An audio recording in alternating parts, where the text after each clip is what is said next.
Disco verde per il voto alle primarie dell'area progressista in Sicilia. Oggi il voto, stressato dalle polemiche. Conte, leader del Movimento 5 Stelle, definisce diverse dichiarazioni del PD arroganti e dice no alla politica dei due fronti. Quel che vale a Roma vale a Palermo.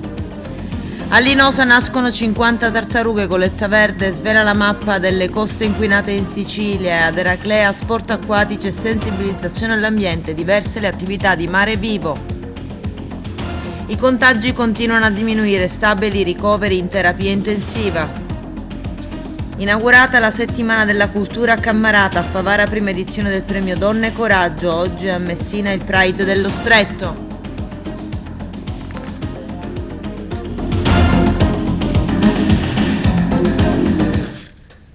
Bentrovati gentili telespettatori al nostro appuntamento con l'informazione. Oggi dalle 8 in Sicilia si vota per le primarie del campo progressista per la scelta del candidato alla presidenza della regione siciliana. In lizza Caterina Chinnici del PD, Claudio Fava dei 100 Passi, Barbara Floridia del Movimento 5 Stelle. Si vota online fino alle 22 ed anche in 32 gazebo sparsi in diversi comuni e nei capoluoghi. Ma il contesto in cui si svolgono queste primarie è estremamente complesso. A livello nazionale, dopo la caduta del governo Draghi, non si sa che fine farà l'alleanza fra Movimento 5 Stelle e PD, considerati i toni che Giuseppe Conte definisce arroganti, al punto di sentire la necessità di lanciare il suo ultimatum ed attaccare i Dem. Non accettiamo la politica dei due fronti, quello che vale a Roma vale anche a Palermo, mette in chiaro il leader dei 5 Stelle dando il suo ok alla partecipazione alle primarie in Sicilia. Ormai la macchina delle primarie siciliane è partita e il movimento vi prenderà parte, ma la collocazione del movimento nelle alleanze, la soluzione delle sue diatribe interne sono ancora lontane dall'essere chiare. Dopo un'ora di voto superato il 10% di affluenza in tutta la Sicilia, afferma Anthony Barbagallo, segretario del PD siciliano. Il nostro direttore Arturo Cantella è stato al gazebo di Agrigento. Vediamo. Oggi si vota per le presidenziali 22 per esprimere il candidato della coalizione di centrosinistra alle prossime elezioni regionali. Siamo qui al Viale della Vittoria in un banchetto accanto al bar Saieva. Chi vuole votare oggi può venire tutta la giornata. Ecco, sentiamo i responsabili dei vari schieramenti. Iniziamo con Gerlando Riolo che rappresenta il PD su un primo esame e su come andranno le votazioni e cosa dovrà fare una persona per votare. Allora, oggi ci sono materialmente le elezioni per decidere il candidato che il centrosinistra dovrà proporre per l'elezione del Presidente della Regione. Ci sono 3 candidati in lista, c'è Caterina Chinnici per il PD, c'è Claudio Fava per il 100 Passi e poi c'è la candidata dei 5 Stelle che è la sottosegretaria Barbara Floridia. Sì. E poi c'è il candidato dei 5 Stelle che è la sottosegretaria Barbara Floridia. Però c'è da dire che per votare oggi bisognava essere registrati entro il 21 luglio e chi non è registrato purtroppo oggi non potrà votare. È stata scelta questa formula perché, per dare certezza di voto e certezza di riconoscibilità delle persone. Mi rendo conto che purtroppo molti magari passando vorrebbero votare, però non sarà possibile se non c'è iscritto. Questo per evitare eventuali confusioni nel voto, no? Esatto, per una ragione di sicurezza del voto, per una ragione di sicurezza dell'individuazione delle persone. Oggi è una giornata particolarmente importante per la politica. Per la politica seria, per la politica di chi si mette nelle condizioni di dare la voce alla gente, alle persone, a chi è interessato veramente alla politica per poter esprimere il proprio candidato. E quindi è un passo importante della politica a cui il Partito Democratico ha dato ampia adesione, anzi il promotore, e ha trovato la collaborazione in questo caso di Claudio Fava con i 100 Passi e del Movimento 5 Stelle. Ecco, nello AMEL parliamo di questo evento, un momento importante. Cosa rappresenta per la Sicilia e per il centro-sinistra? ma sicuramente è un esercizio di democrazia a cui ci stiamo disabituando. L'importanza di questa consultazione è quella che si chiama la gente a fare una scelta valutando 3 candidati che sono tutti eccellenti e hanno un curriculum diciamo, di tutto rispetto sotto il profilo dell'impegno politico e dell'impegno morale. Gli schieramenti oggi sono molto fluidi e io oggi ho voluto fare questa testimonianza di appartenenza ad un'area che è quella progressista, nella quale mi riconosco e mi riconoscerò sempre, e quindi ritenevo giusto anche oggi dare questo segno di partecipazione proprio per aiutare questo mondo a poter contribuire alla crescita democratica e al buon governo della Sicilia. Ecco, un suo parere su questo momento importante per la democrazia siciliana? È davvero un momento molto importante perché viene data la possibilità ai simpatizzanti dei diversi partiti che oggi prendono parte alle primarie, ma anche agli iscritti, agli elettori in generale, di esprimere la propria opinione di voto, così scegliendo il futuro candidato alle presidenziali siciliane.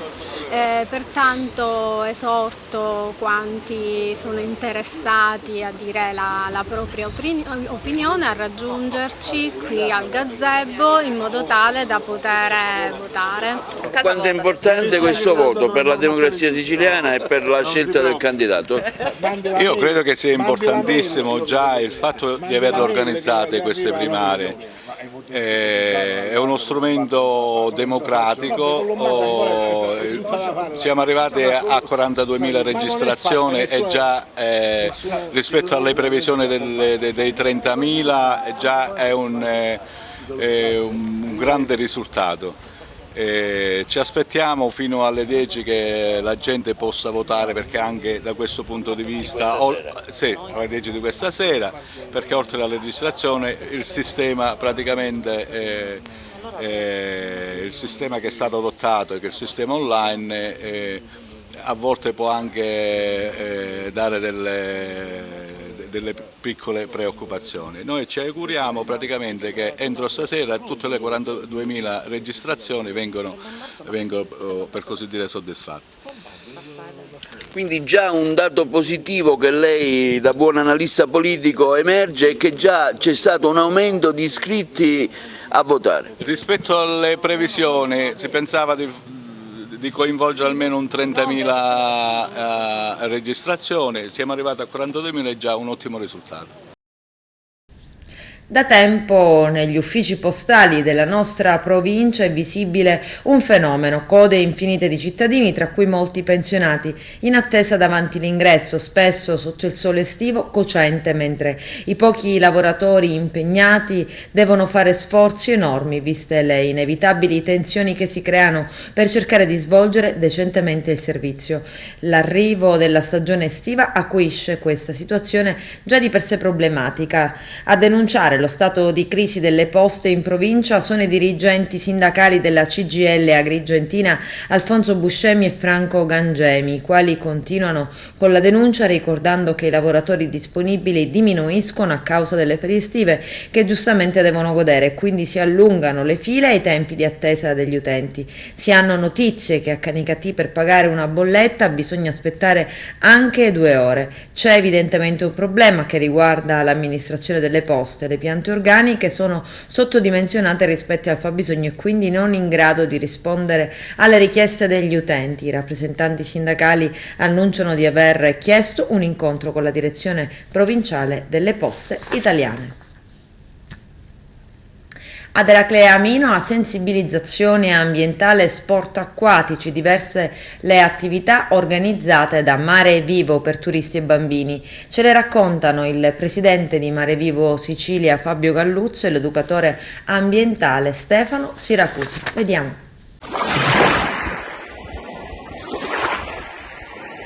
Le attività di Mare Vivo sono sempre quelle legate all'educazione ambientale. Il nostro è un centro di educazione ambientale.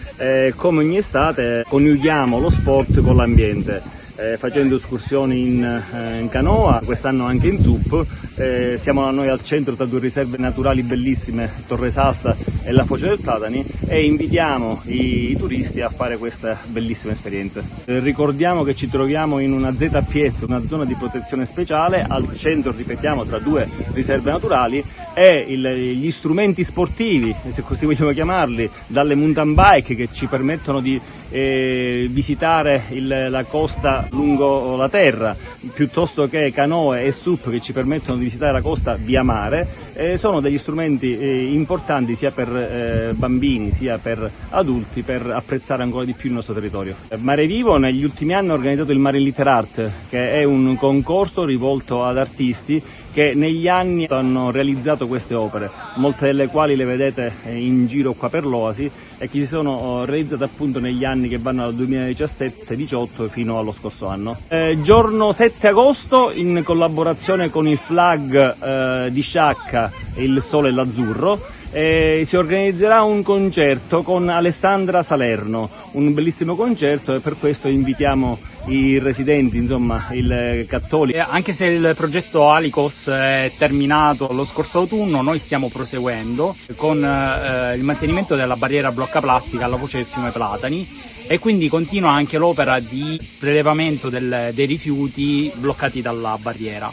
Lo abbiamo fatto anche con mezzi sostenibili, quindi direttamente abbiamo risalito la foce del fiume Platani con canoe, kayak e SUP e rimosso i rifiuti tramite questi mezzi. È stata un'esperienza bella perché la foce del fiume Platani, fra l'altro, è bellissima anche da fare con questi mezzi, ed è un obiettivo che vogliamo portare avanti, perché la maggior parte dei rifiuti che finiscono in mare è stato stimato venga proprio dai fiumi.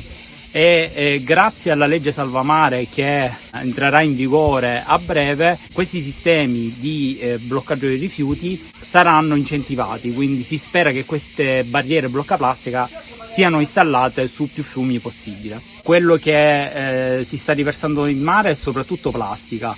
Le barriere blocca plastica, come quella che abbiamo messo alla foce del fiume Platani, bloccano esclusivamente la plastica, perché non sono da intralcio per la fauna dei fiumi, perché è solo una barriera di superficie e quindi di fatto blocca solo i materiali galleggianti, quindi prevalentemente plastica. Ma ci è capitato anche di recuperare per esempio lo sportello di un congelatore. Questo ci fa riflettere che quando si abbandonano gli elettrodomestici o i mobili in piena campagna, alla prima alluvione ovviamente tutti questi rifiuti vanno a finire nel fiume e quindi ovviamente indubbiamente anche in mare. È in corso a Linosa la schiusa delle uova di nido di Caretta Caretta, deposto il 4 giugno. Fino ad ora sono nate 50 tartarughine. La schiusa proseguirà anche nelle prossime ore. A Linosa il periodo di incubazione è ridotto per via delle alte temperature che raggiunge la sabbia. Inoltre, per lo stesso motivo, la maggior parte delle tartarughe nate sono di sesso femminile.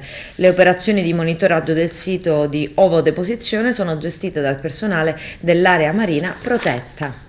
Dalle analisi dei campionamenti lungo le coste del Palermitano viene fuori che in 4 casi su 10 il mare è fortemente inquinato. È il risultato dello studio condotto dai circoli di Legambiente con il progetto Goletta Verde tra il 28 giugno e l'8 luglio scorsi. I prelievi sono stati fatti in via Messina Marine, presso lo sbocco dello scarico in via Armando Diaz a Terrasini, nel lungomare Peppino Impastato vicino alla spiaggia della Praiola, tra Terrasini e Trappeto, località in contrada San Cataldo, presso la foce del torrente Nocella, nel comune di Trappeto, sempre in località San Cataldo, vicino alla foce del torrente Pinto. Lo studio di Legambiente non ha riguardato solo Palermo e provincia, ma tutta la Sicilia. Complessivamente nell'isola, solo in 16 punti dei 26 presi in considerazione, le analisi hanno dato risultato positivo. Nei restanti 10 punti, ovvero nel 38% dei casi, sono emerse serie criticità. Così si legge nella nota, rispetto ad una scarsa ed inefficiente depurazione. I dati sono stati presentati a bordo della Goletta Verde, ormeggiata al porto di Trapani, dove si è tenuta la conferenza stampa di presentazione del report. Gli altri campioni analizzati sono stati prelevati nelle altre province siciliane, 1 punto nella provincia di Messina, 4 punti nella provincia di Trapani, 3 in quella di Agrigento, 3 punti su Catania, 2 rispettivamente su Caltanissette, su Siracusa e 1 punto a Ragusa.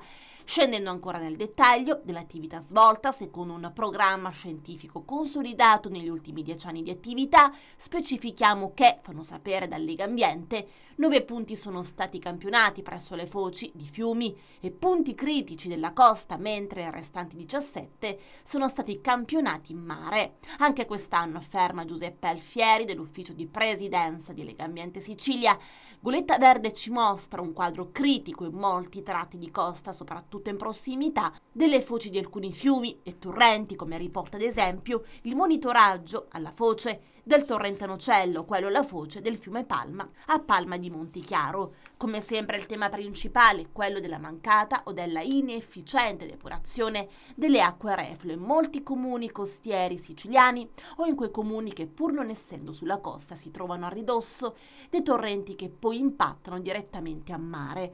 Un problema che ci costa ogni anno centinaia di migliaia di euro in sanzioni. I risultati in Sicilia, aggiunge Alice De Marco, portavoce Goletta Verde, confermano un trend non particolarmente differente dagli anni precedenti. Alcune criticità persistono e dimostrano la necessità di tenere sempre alta la soglia d'attenzione e di monitoraggio. La Sicilia è una delle regioni italiane con una vasta quantità di beni relativi al patrimonio culturale, naturalistico, ambientale, da non disperdere, in grado di esprimere assolute eccellenze nel panorama del nostro paese. Occorre uno sforzo in più da parte di tutti per preservarne la biodiversità, superare problemi legati al dissesto idrogeologico e la cattiva o mancata depurazione, da sempre causa principale dell'inquinamento delle nostre acque.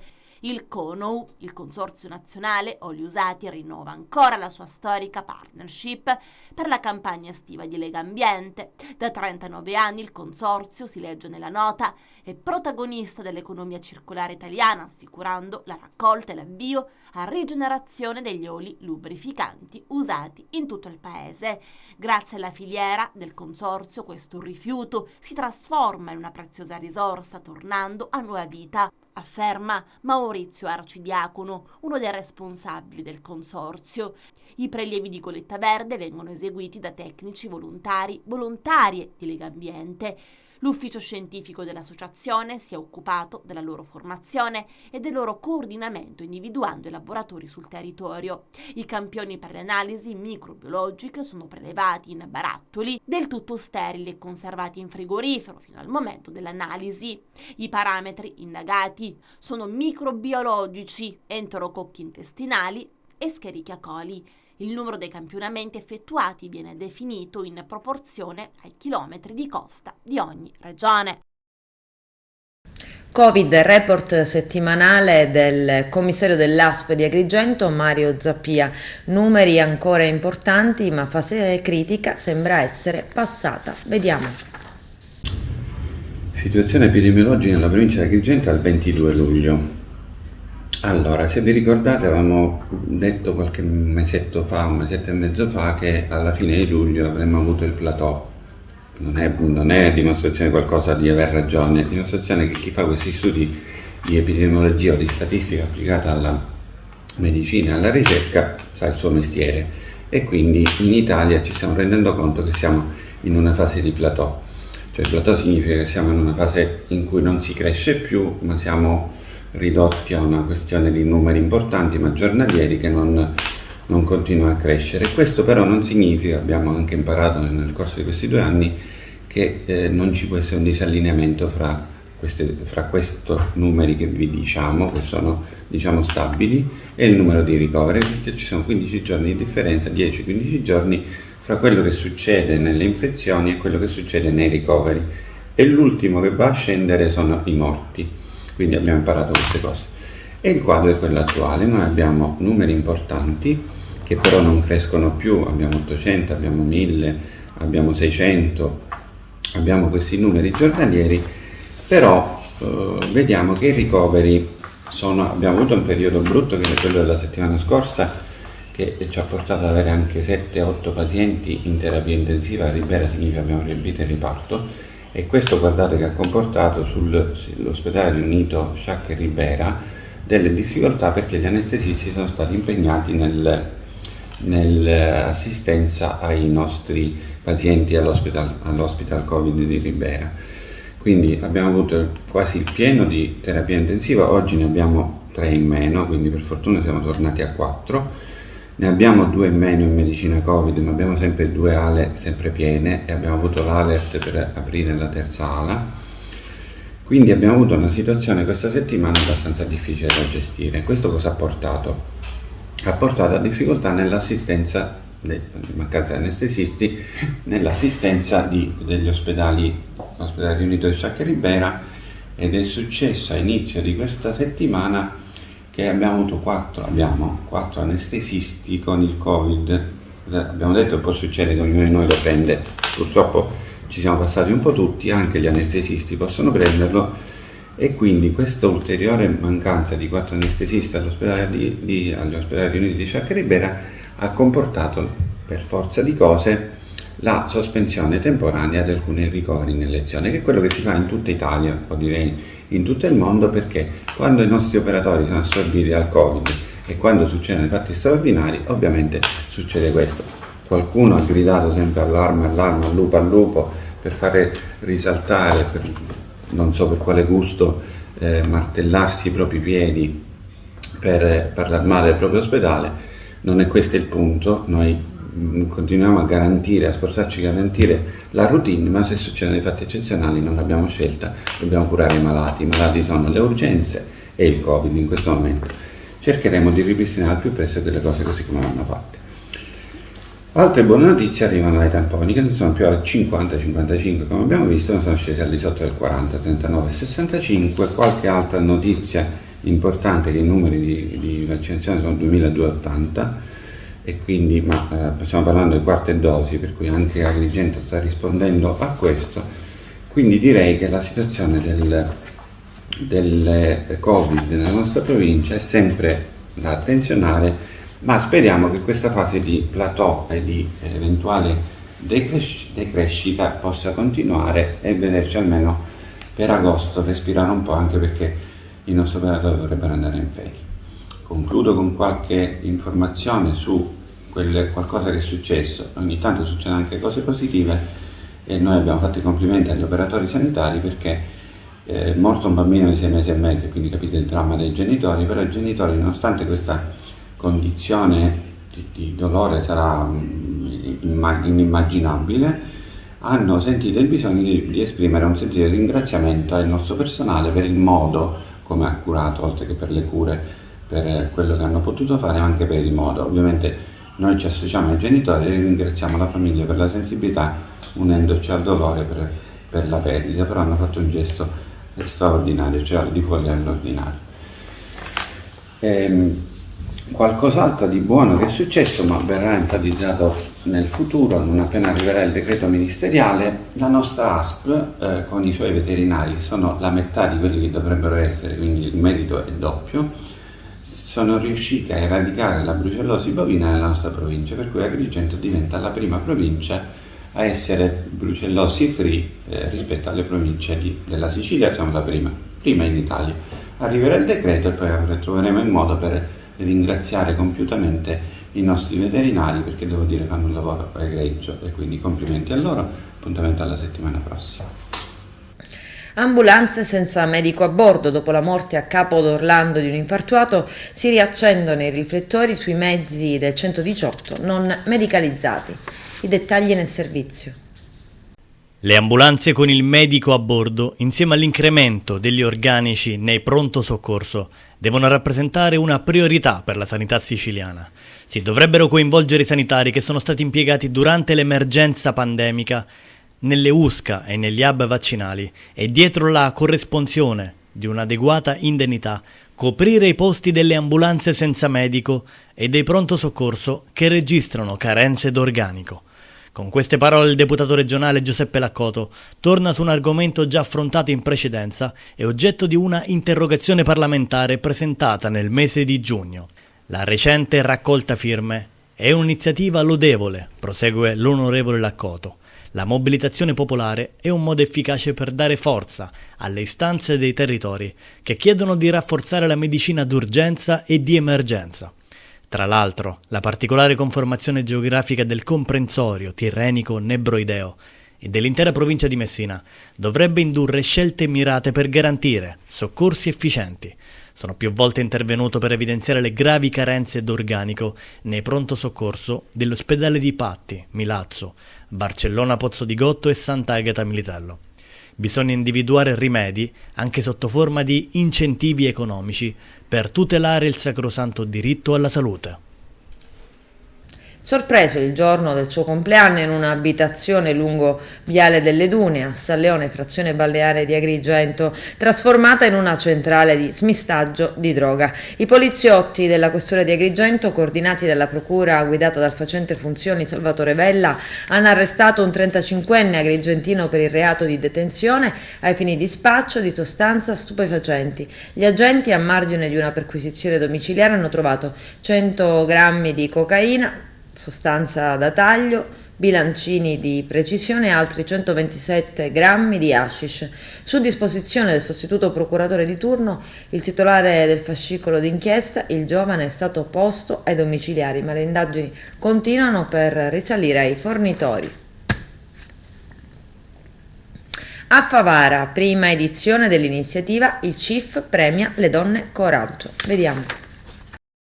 Il premio Donna Coraggio è un'iniziativa fortemente voluta dalla presidente Antonella Monreale, che ha voluto così in questo modo tributare un riconoscimento a quelle donne che per diverse motivazioni si sono distinte per avere affermato impegno e valori e rappresentare così esempi per l'intera società. Donne, figure di spicco, di storie di solidarietà, dolore e forza, grandi lotte sono le protagoniste della prima edizione. I premi sono andati a Nadia Lauricella, ambasciatrice della disabilità, a Maria Volpe, ispettore di polizia in quiescenza, per avere dimostrato il suo impegno civico e di solidarietà, a Deborah Spigola, che mette a disposizione degli altri nonostante le difficoltà giornaliere, a Giovanna Zizzo per l'incredibile valore espresso nell'affrontare il dramma della perdita della figlia uccisa dal padre, a Graziella Accetta, mamma del piccolo Claudio Domino ucciso dalla mafia a Palermo, a Piera Maggio, madre di Denise Pipitone, scomparsa nel nulla sin dal 2004 a Mazzara del Vallo, a Piera Aiello, ex deputata e vedova del boss di mafia Nicola Atri, esempio di forza e di fermezza mettendosi contro il sistema mafioso e rompendo il muro dell'omertà. La cerimonia si è conclusa con un riconoscimento alla organizzatrice e ideatrice del premio Antonella Monreale. Le è stato consegnato il Gogol come ambasciatrice del sorriso. Allora, l'idea nasce l'anno scorso. Perché la nostra nuova realtà che esiste a Favara, il CIF, è dedicato ad una donna. E perché nasce? Perché abbiamo conosciuto tante donne che hanno dimostrato proprio il loro coraggio di vivere, coraggio di essere determinati, il coraggio di essere tenaci, e questo mi ha fatto pensare: perché non premiarle? Perché non premiare queste donne? Che siano donne che conosciute o meno conosciute, perché non è che significa perché hanno un nome, quindi hanno il coraggio di andare avanti, perché magari sono persone che noi conosciamo bene tramite magari social o tramite la televisione. E tant'è vero che stasera premieremo sì delle donne che si sono distinte, ma premieremo anche una ragazza che ha avuto delle vicissitudini della vita, non sempre belle, però lei è determinata e coraggiosa. Quindi da quest'anno nasce questa prima edizione, speriamo di portarla avanti per tantissimi anni, perché ne esistono donne coraggio tantissime, magari che non li sappiamo, che sono magari chiuse nelle loro case, però ci sono. E il CIF è una realtà importante sotto il profilo della solidarietà a Favara? Sì, diciamo che il CIF è da 5 anni che siamo attivi qua a Favara, ma negli ultimi 2 anni, durante il periodo della pandemia, ci siamo fatti conoscere perché siamo andati anche a casa di persone che non potevano uscire, siamo andati a casa di persone che avevano dei problemi. Quindi poi con la nascita della Casa del Bambino è cambiato un po' tutto. Abbiamo capito la vera realtà di Favara, sì, lo sapevamo che c'era la povertà, ma non pensavamo così tanta, credetemi. E abbiamo vissuto situazioni che ci hanno fatto veramente tremare il cuore, tremare veramente il sangue. Domani, domenica 24 luglio, ha inizio la settimana in onore dei festeggiamenti di Santa Venera, patrona di Grotte, una ricorrenza religiosa molto cara ai fedeli grottesi, in particolare ai zolfatai, un tempo colonna portante dell'economia del paese. I festeggiamenti culmineranno con la Santa Messa domenicale alle ore 19 nella chiesetta di campagna Madonna delle Grazie, la processione poi per le vie del paese e i fuochi d'artificio. A comunicarlo è il comitato per i festeggiamenti presieduto dall'arciprete Don Salvatore Zambito, dal sindaco Alfonso Provvidenza e dal presidente della locale Proloco Vitello. Giovedì e venerdì prossimi 28 e 29 appuntamento la sera a Racalmuto con Sasa Salvaggio e Riccardo Gaz, 2 serate in piazza tra degustazioni, intrattenimento, spettacolo ed ovviamente tanta simpatia. L'iniziativa si chiama Racal Food, il mercato del gusto. L'inizio è alle 19:30 di venerdì prossimo. Sono previsti appuntamenti di show cooking con il menù sciasciano a cura di Vito Catalano, nipote di Leonardo Sciascia, e di Salvatore Picone e Gigi Restivo. Poi l'esibizione della band Sensazioni Sonore e lo spettacolo di Sasa Salvaggio ed il conduttore di Radio Vela Riccardo Gaz.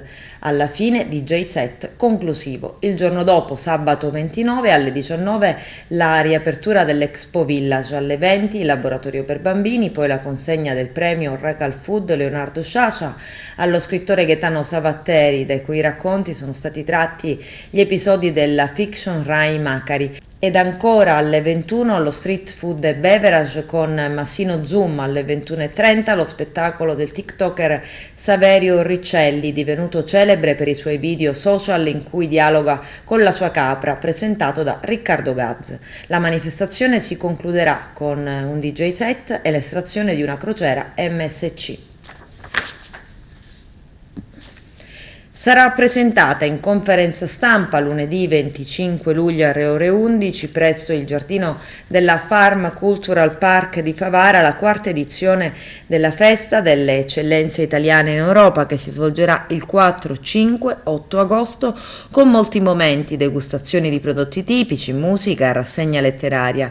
Il premio Eccellenze Italiane in Europa, ideato dal professore Giuseppe Arnone, ha lo scopo di rivalutare il Made in Italy, l'italiano all'estero, la sua evoluzione imprenditoriale, la sua capacità di costruire attraverso una rete di rapporti la possibilità di creare una nuova socialità e una cultura dell'italianità all'estero. L'evento, dichiara Giuseppe Arnone, presidente della Fondazione Italiani in Europa, ha come obiettivo il ritorno degli emigrati nei propri paesi nati come risorsa utile da coinvolgere nell'economia italiana, a cominciare dalla cultura assieme alla gastronomia, folklore e tradizioni.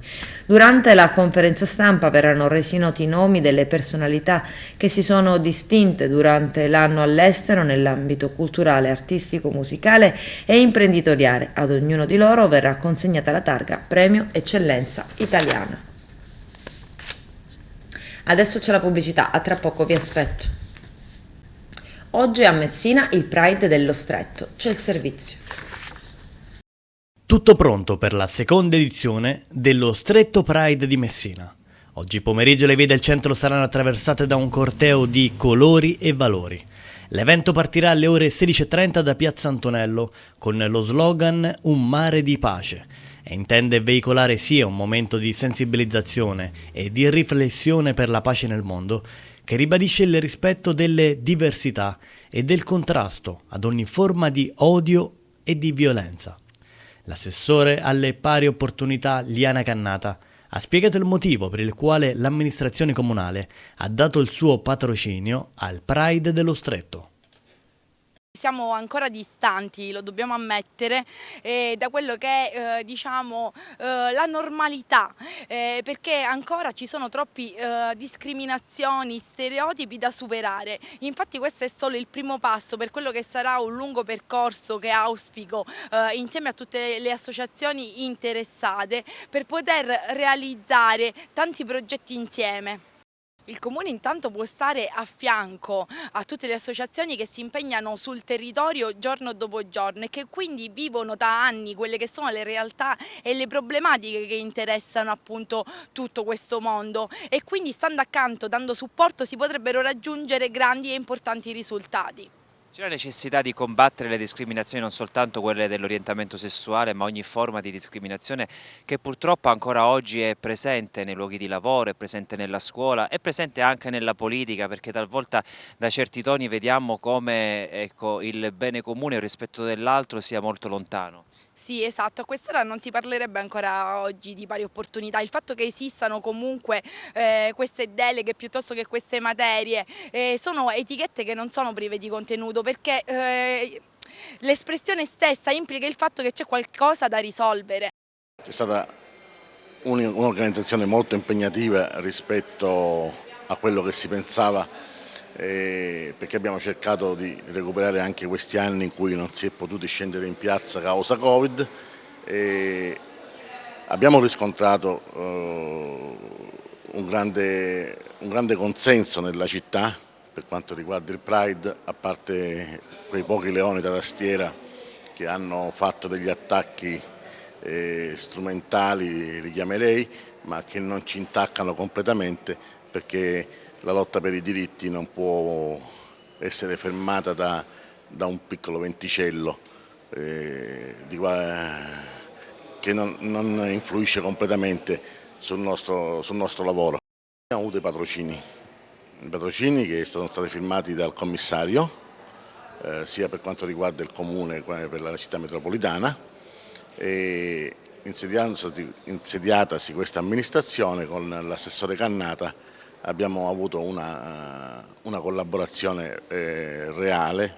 Andiamo a Cammarata, ieri l'inaugurazione della Settimana della Cultura, un'iniziativa voluta dal sindaco Giuseppe Mangiapane che risalta le eccellenze del territorio per ispirare le nuove che verranno. Così Cammarata, la città delle eccellenze, apre le porte alla cultura. Arturo Cantella.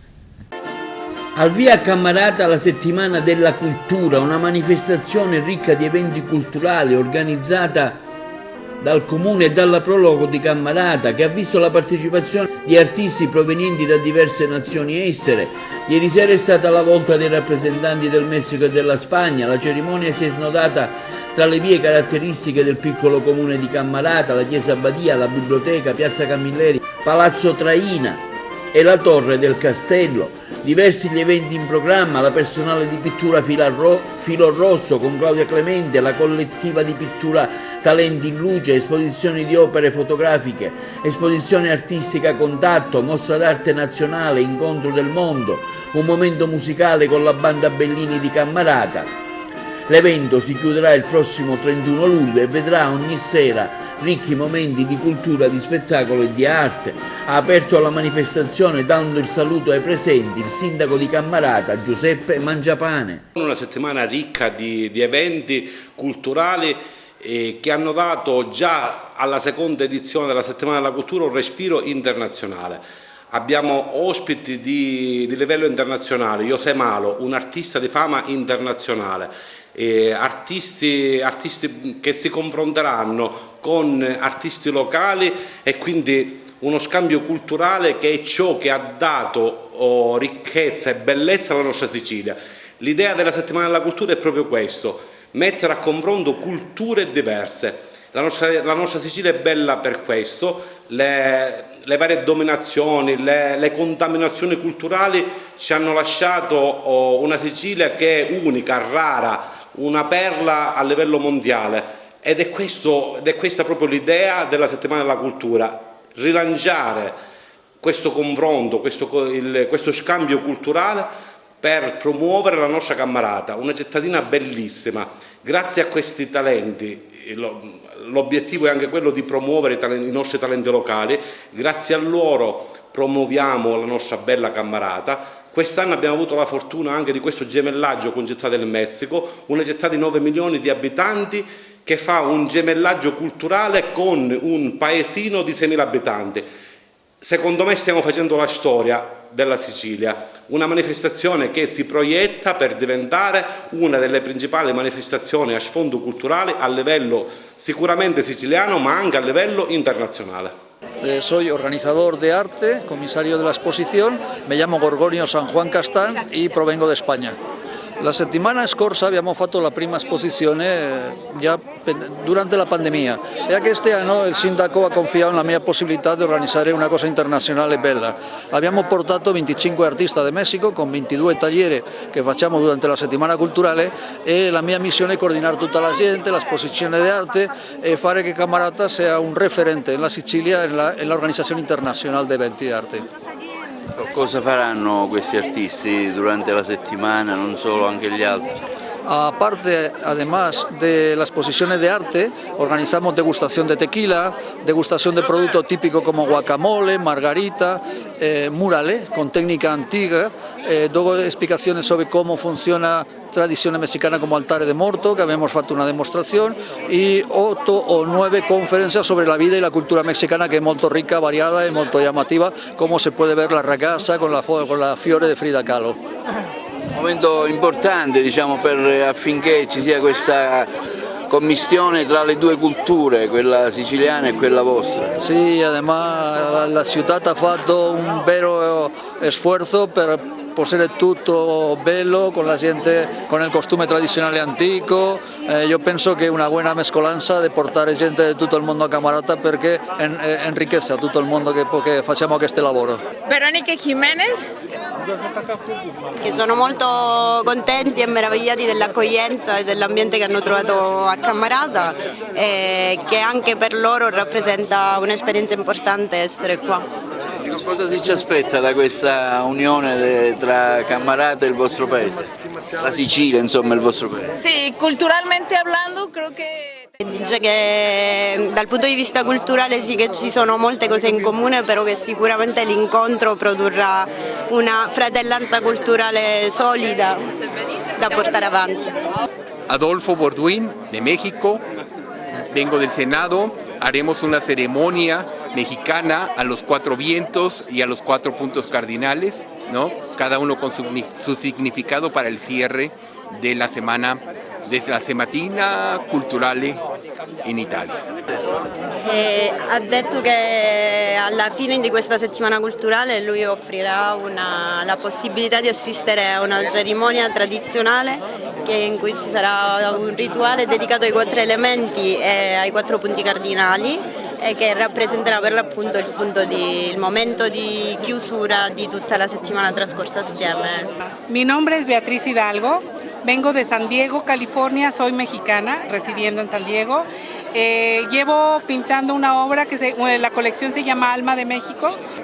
Lei porterà qui una performance, farà una pittura in estemporanea dell'albero della vita, che è uno dei simboli più antichi di una delle culture più ancestrali, diciamo, sì, del Messico, che diciamo, rappresenta in qualche modo un punto di connessione con i punti cardinali e tutti i temi che verranno invece rappresentati nel corso della cerimonia dei punti cardinali e dei 4 elementi. Bonsignore Elisa, sono un'insegnante di arte, sono una fortunata perché attraverso un'associazione internazionale con cui collaboro da anni con il grande Gorgonio San Juan ho l'opportunità di partecipare qui in casa mia ed è per me motivo di grandissimo orgoglio partecipare qui come se fosse ancora meglio ne dico una per dirne tante, New York, però perché sono contenta davvero ed emozionata così, onoratissima. Accanto a me c'è un artista che si chiama Concha Navarro e passo a lei la parola. Estoy emocionadísima de volver a estar después del año pasado. Ha detto che è emozionatissima di venire qui in Sicilia, non è la prima volta che viene, già l'anno passato insieme a me ha partecipato a questa bellissima esposizione ed è felice, emozionatissima di partecipare e di tornare in Sicilia perché la gente siciliana secondo lei è molto gentile ed è sempre entusiasta e contenta e di conseguenza sono d'accordo con lei. Mi nombre es Alicia Rodríguez, vengo de Tequila, Jalisco, donde se hace la bebida del tequila. Es una ciudad, mucha gente piensa che è una bebida, però è una ciudad. Viene da Tequila, Jalisco, che è una città, realmente non è una bevanda. Tutti pensano che la tequila sia solamente una bevanda, in realtà prende il nome dalla città in cui viene prodotta e lei si dedica a creare dei musei, a fondare dei musei che possano promuovere la cultura del tequila e la conoscenza della storia della tequila. Un evento sicuramente importante, internazionale, l'evento delle eccellenze, questa 10 giorni dedicata alla cultura qui a Cammarata, un evento ricco cui lei e la sua amministrazione con Indester Sindaco avete lavorato fattivamente. Un evento molto ambizioso a cui ci crediamo tantissimo, è un evento quest'anno a livello internazionale collaboriamo con un gruppo, abbiamo avuto la fortuna di collaborare con questo gruppo di messicani che ci confronteranno con noi per quanto riguarda la loro cultura e la nostra cultura. Dopodiché sarà arricchita nei 10 giorni dai talenti locali, talenti siciliani e non solo. Una settimana, come dicevo, ambiziosa, impegnativa, che però ci dà tanta soddisfazione e speriamo, o meglio noi stiamo cercando di istituzionalizzarla poiché è un progetto a cui ci crediamo. Già l'anno scorso l'abbiamo fatta con tutte le vicissitudini e le problematiche che c'erano riguardanti pandemie e quant'altro. Quest'anno abbiamo puntato ovviamente molto più in alto e il prossimo anno speriamo di fare ancora meglio, speriamo di divertire, coinvolgere e fare rilassare finalmente le persone e fare vivere un momento di gioia e serenità. Quindi un invito a venire a Cammarata, ci sono diverse esposizioni artistiche, diversi artisti, momenti anche belli, qui anche tipici per poter venire a Cammarata e seguire appunto questo evento. Assolutamente, invito tutti a venire, avremo delle varie degustazioni, abbiamo delle mostre d'arte che sono, come dicevo, a livello internazionale, abbiamo tanto da dare e quindi ci auguriamo che verrete in tanti e vi possiate divertire. La settimana della cultura a Cammarata è anche esposizione di quadri, abbiamo accanto a lei una famosa artista di Bagheria, Sindaco. Sì, un'artista di fama nazionale, Claudia Clemente, originaria di Bagheria, che abbiamo l'onore di avere qui a Cammarata per una personale che merita veramente di essere visitata. A voi.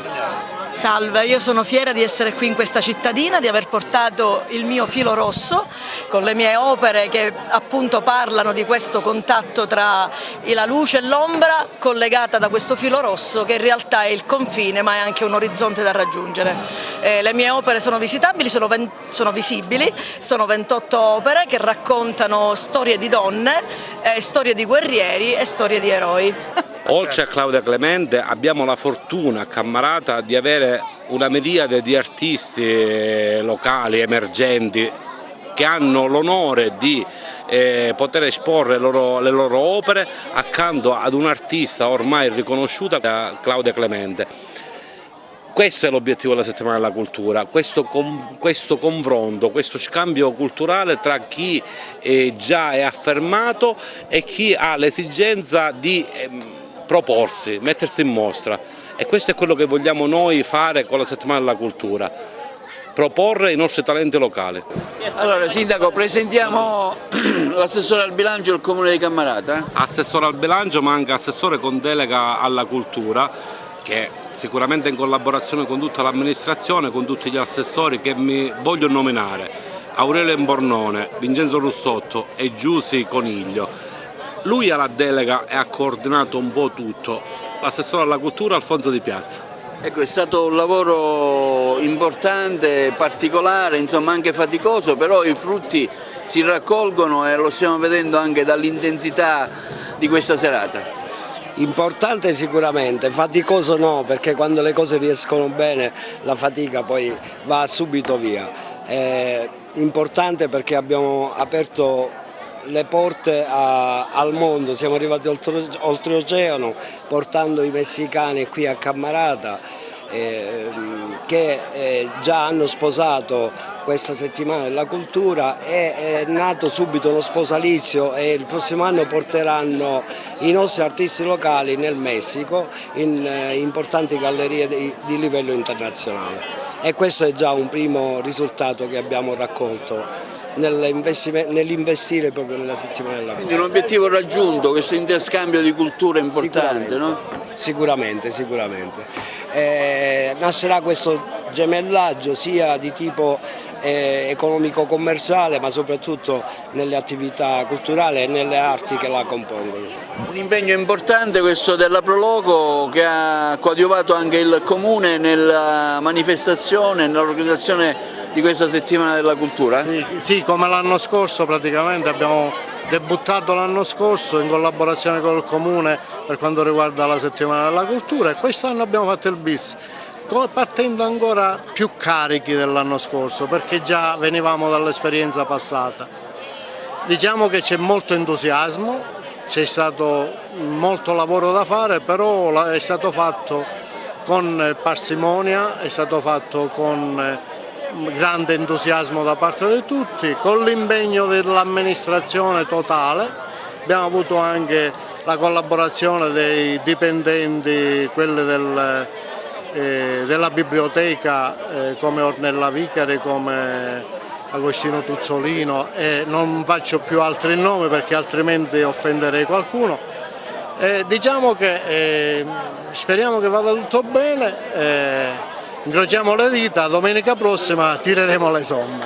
Nella settimana della cultura c'è questo momento importante. Sì, dove praticamente lo scopo del concorso fotografico è quella di diffondere e promuovere i ragazzi e i talenti che ci sono comunque nei paesi limitrofi e qui anche intorno, in paese. Ecco, quali artisti avete preferito? In che senso? Quali artisti sono in mostra? Abbiamo diversi ragazzi che ci hanno inviato diversi file, diversi scatti, abbiamo fatto una selezione e poi ci sarà una giuria con il presidente che sarà Ferdinando Cioffi, che è un artista internazionale che è di Milano e abbiamo quindi l'onore di ospitarlo qui a Cammarata. E sceglierà diciamo Sì, lo scatto che è migliore, sì. È veramente una settimana molto importante per la nostra comunità e per il nostro paese, perché ci andiamo a rapportare con una grandissima città che è quella di Città del Messico, una realtà storico e culturale molto importante e veramente molto rilevante. Sono orgoglioso di far parte di questa organizzazione e poter dare una mano, un contributo in tutto quello che può essere un motivo di crescita, di cultura, di arte, di tradizioni per il mio comune e per questa comunità dove io ne faccio parte e appunto mi sta molto a cuore.